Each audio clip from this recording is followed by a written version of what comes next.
I'm in a little small town here in northern Oklahoma called Grainola, and as I was passing through I found something somewhat interesting, and I came across this little interesting location. I could see it from the road, but just barely, and it intrigued me. You can still see there's a sidewalk leading up to it, and it says Grainola District number 6. So I'm thinking it's either some kind of government building like a schoolhouse, or maybe a fire station, or even a city hall. It doesn't look terribly old. I know a lot of construction around here in Kansas are from the 1860s, but this doesn't look quite that old. And judging by this concrete, I feel like this could have been very well standing up until the 60s. Oh my. See, this is even more interesting. So, I can't imagine what went there in the center. There seems to be like a lobby. Like there was a lobby here. This must have been under the main floor. Huh. Interesting. There was a metal roof. This looks like it could have been like a cafeteria or something, maybe. Anyway, I don't know what I'm looking at, so I'm gonna go around. But look at these massive pipes. Do you think maybe this was a firehouse, maybe? It looked like there was some kind of furnace over there. I'm gonna go around. I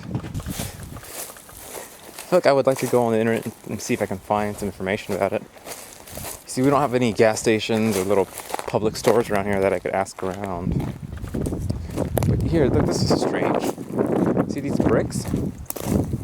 It's almost like they were trying to repair something here. See, those like construction materials here. That's what's strange about this all. Huh. I hope I'm not making someone upset by walking here, but this is really fascinating.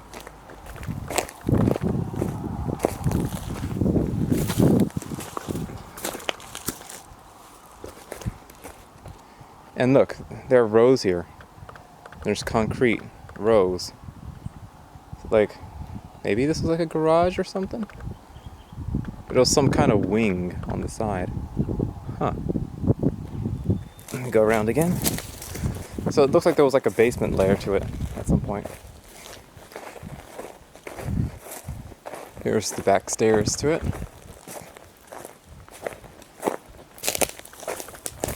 And you can see there's so much burnt foliage around here. Of course, the farmers do that on purpose.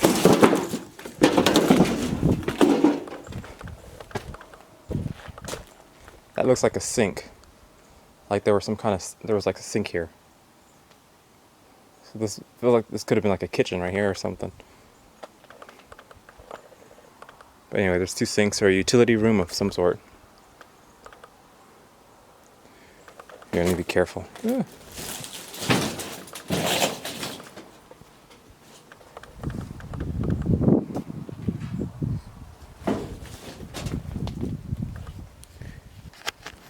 You can see what I'm talking about. Yep.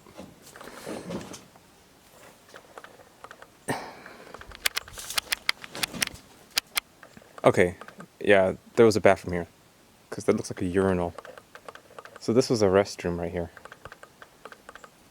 I can see old porcelain. And it collapsed.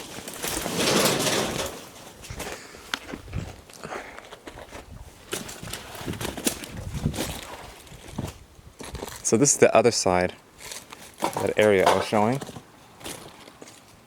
I don't know, my best guess is this was like a public county building or some sort. But again, I'm really interested by this area down there. It looks like there was the cellar or basement. But there were some doors down there. Oh, look at this. Yeah, so this could have been a stairwell or something that led down to it. Because there's some rooms and spaces down there, which look like they're filled with water now.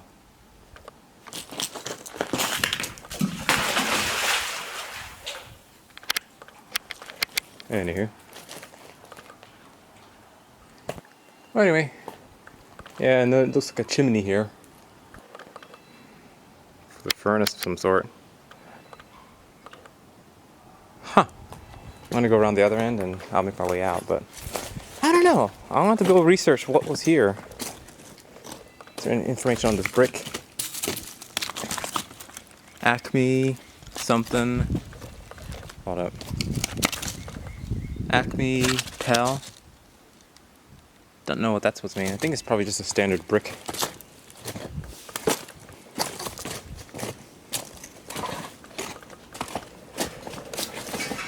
Oh geez.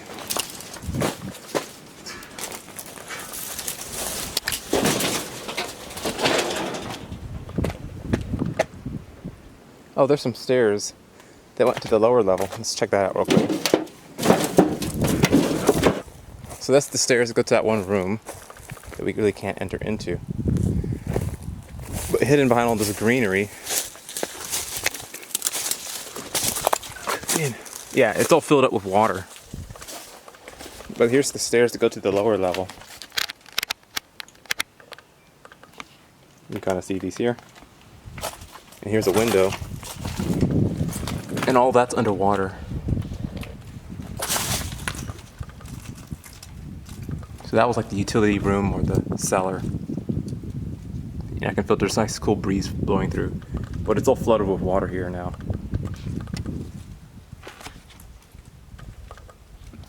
Huh. Fascinating. Oh. Trying to be careful not to get in contact with any of the leaves around here.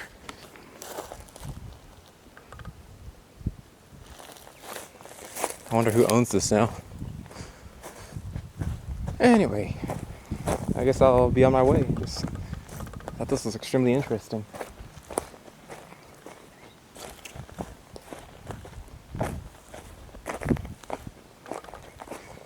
Here's another major entrance into the building. So it doesn't say anything up there. So I'm thinking either it was like a school, like a public building of some sort.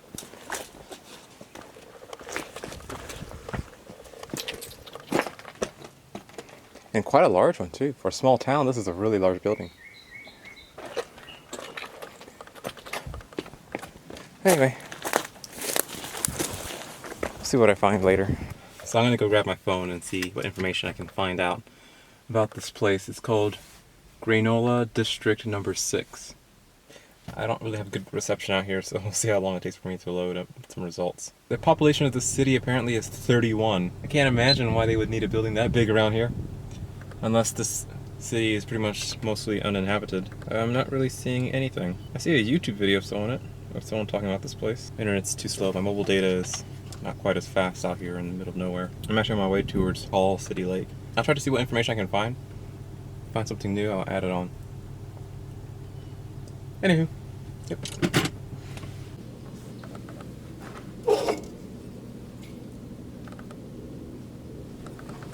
So it turns out that school was actually a high school up until about the 1950s, and then, let's see, it was built, so the school was built in 1937, apparently. It was a very large school for that small town. Strange, I thought. In the 1950s, the girls' basketball team of 14 won the state championship, and the school closed that year. So the school was only open for like, oh geez, make sure that's correct, 37. So the school's only open for like 23 years. So, really strange. I guess the town just died. There's this guy, he has a blog, and he also has a YouTube channel, because I see the photos are all the same. The photos are the same. So I'm pretty sure it's the same person. Now in the YouTube video, it shows pictures of this abandoned high school, and it shows pictures with the roof still standing and a lot of the indoor spaces still quite, well, in good integrity for an abandoned building. Like, you could even go into the hallways, walk the halls, see inside the classrooms with chairs and books. But when I went there today, and I can show you from the video, there were no internal structures to report on. In fact, it was very difficult to tell at all what was in there. But in this video, this man was able to find things like college algebra books in there, school desk, whole windows and the sort. And like I said, the roof was there. They just had glass windows. Like you could see there was a cafeteria. And it's like, I think I kind of hinted at that. I saw there were sinks. I saw there were bathrooms when I went through that back door. It was clear they had some facilities there. But I'm still clueless. I don't even know where their kitchen would be. They did have a cellar. They had to have a furnace room. Maybe I can use some of these photos. I don't know. I have to get permission, but it's shocking how badly this degraded. You see, from what I can tell, these photos were taken in 2017.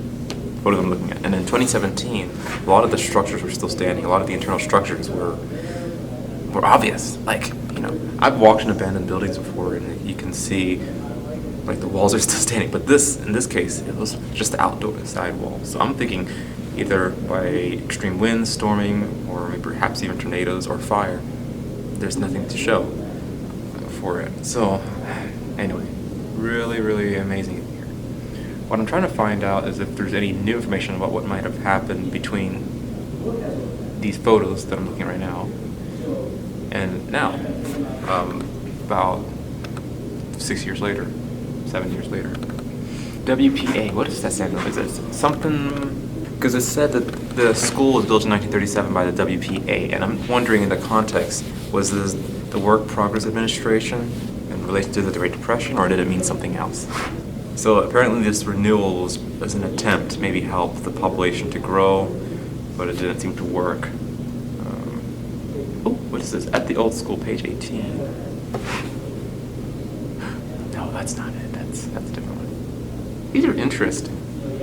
You know, that's one of my favorite things to do is to go through the countryside, find abandoned structures, find abandoned towns, and try to document what could have happened there. You see, if that town had like a gas station or someone an old folk who owned a gas station there, they might be able to know the history of it. And I've done that at other places. I've gone and talked to people at the gas station and say, oh yeah, that sheriff owns this and this is what happened there. But there were no shops in town. There's only 31 people in Grainola. 10 families, 31 people. So like, no one's there. There it is. That's it. Grainola, built by WP in 1937. School closed in 1950.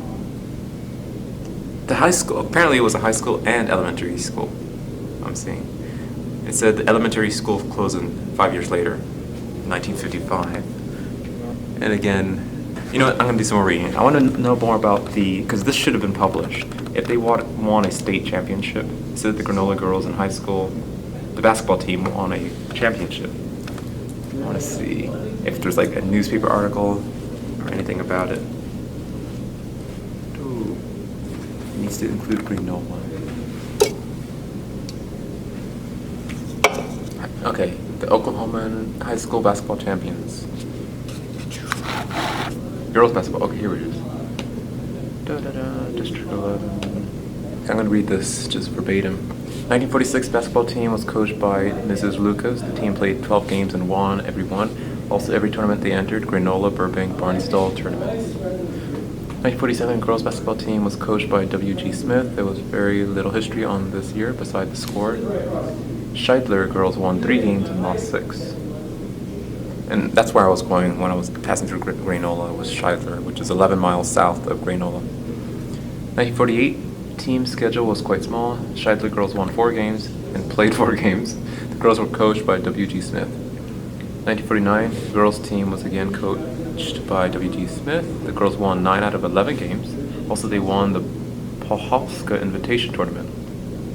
1950 team was coached by Mr. W.G. Smith. The girls won 4 and lost 6 games. The girls team was made up largely of girls who had played some ball before. However, the early games showed up weakness that were corrected as the season progressed.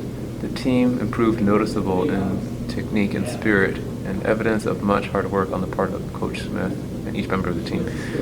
This is not really talking about what I thought I was going to say.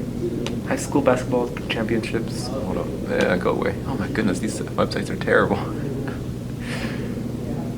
I'm looking for 1950, because if 1950 says Grainola, no?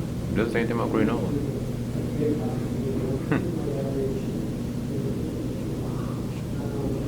Interesting.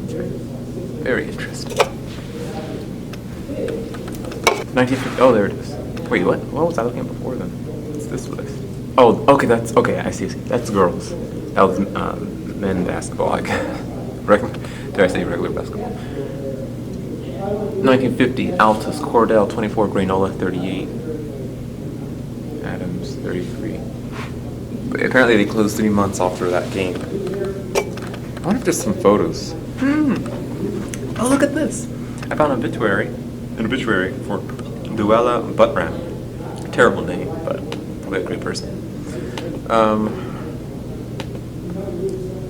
Here she is. Okay. She was on that team. So she was on that team that won. Luella Vay Buttram, January 26, 1925. Oh, so she died just recently. Oh my god. Until February 16, 2022. Luella Vay Buttram, age 97, former resident of Ponca City, Oklahoma, passed away Wednesday, February 16, 2022, in Denton, Texas. Lou was born to Glenn Otis and Vela Ellen Llewellyn. Wow. Bart gigs during a family trip to Weatherford, Oklahoma on January 26, 1925. She grew up in Grainola, Oklahoma, and was a graduate of Grainola High School, where she played tennis and girls basketball. Lou married James J.K. Buttram on January 28, 1955, and they meet their home in Ponca City, Oklahoma. J.K. preceded her in death on November 15, 2011. Lou loved people and loved the Lord. Oh, that's nice. Let me guess, he was a Methodist, because there's only a Methodist church in Grainola. Let's see. Does it say?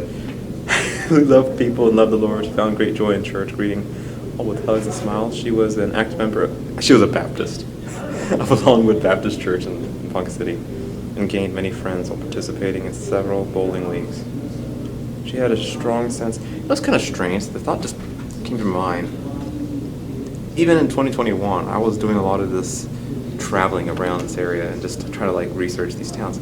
So like back when I first went to Scheidler, passed through Grainola, she was still alive. I would have known that. I could have known that if I was a little more studious. Let's see if there's any more, anyone from that school who's living. Anyway, she had a strong sense of fashion. She liked to bowl. She had a strong sense of fashion quality she effectively used working at McClintock's shoe store and later Donna's dress shop. Lou was an avid sports fan, watching OKC Thunder, anything Oklahoma, and Atlanta Braves was her entertainment. Following retirement, Lou and J.K. moved to a farm near Asher, Oklahoma in 1994. She quickly embraced her new surroundings, making new friends, and became a faithful member of First Baptist Church in Asher.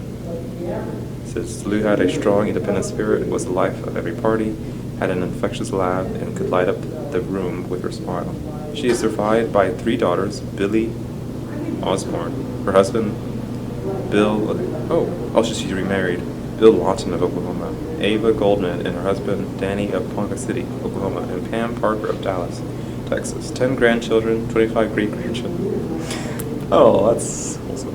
8 great-great-grandchildren. Her sister, June Johnson. Wait, hold on. Huh. So apparently this person, June Johnson and Dick, this is his name, I guess, Dick Johnston. Terrible name, again, but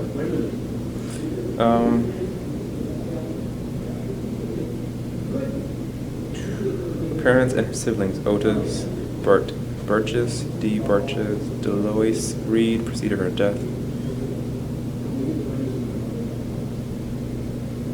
For goodness sake, the pastor of this church is named Dwayne Johnson.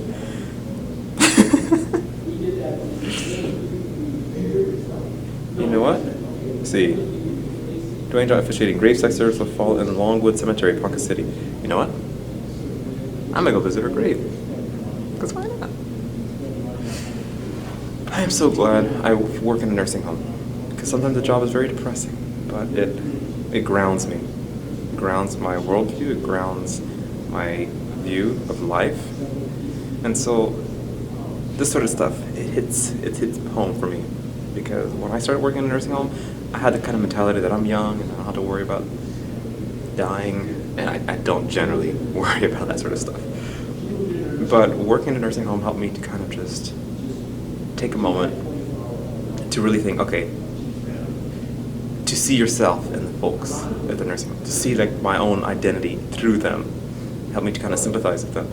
And so in many ways, I kind of, when I see people at the end of their life, and resonate with them, I kind of feel like in some ways, through them, I'm living at the end of my own life. It sounds strange, but it's kind of like when I have that sympathy for the people I work for, it helps me to feel more or less connected with them and their story. So when I hear things like this, I'll tell you this right now. I'm not gonna. Wait a second. I know, man. I can't say his name at my job. He grew up in Scheidler. He's from Scheidler, and I remember him telling me that. Anyway, I'll have to talk to him, have him tell him stories of Scheidler. I remember when this person first was admitted, he talked a lot. He told me a bunch of stories about his time in Korea and the military. And of course, me being born in Seoul, Korea, I was interested in it. So, anyway, yeah, I'm gonna probably look into this, see if there's any others. Anyway, I feel like I have the information I want.